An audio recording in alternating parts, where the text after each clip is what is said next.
He was taken to Licking Memorial and then transferred to Children's, at which they released him home, and they did some follow-up testing to see what had caused the seizure and kind of what was going on in his little body. And then we headed up to the surgical waiting room, waiting on for them to call us back to the recovery room, where we were greeted by a new neurologist that we had never seen before. And they pulled us into what we called the bad news room.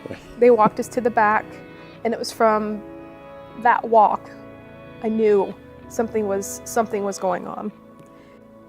Clear as day, you could see a golf ball tumor in the brain.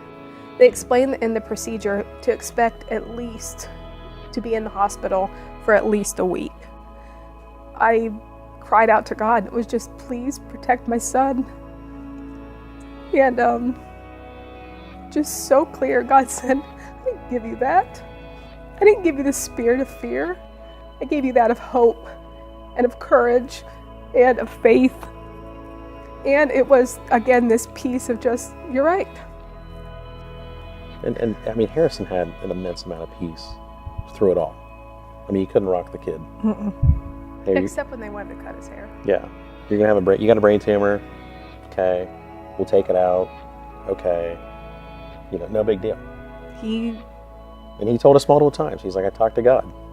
And he said it was okay. Yeah. About 4 hours into the surgery, it was planned to be scheduled for about 10 hours is what they had told us to expect. About 4 hours into it, our surgeon walked out and he just, well, I got it. It's all done. About 6 weeks after, we had this big party, and Hazel had been teething. She was cutting all of her lower teeth and some of her upper teeth. So she was pretty miserable and was not sleeping well. And when I walked up, I found our 6-month-old baby completely unresponsive, laying in her crib, breathing about 3 times a minute, gasping for every breath she could take. And I grabbed her, ran her downstairs, trying to get her to wake up, trying to get her to respond to anything. We ended up taken over by mobile ICU to Children's, where she remained for the next 4.5 days with a large battery of testing. They really did not have any clear answers as to what was going on.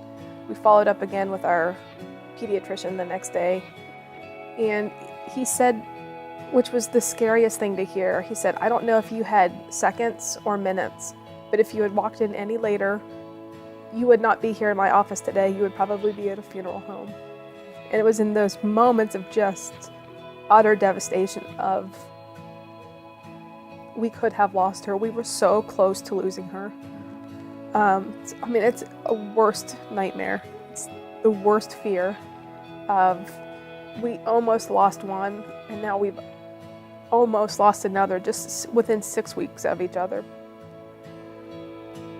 Even after all of that went on with our family, there was still this feeling and this spirit of hope and of trust and of peace within our family.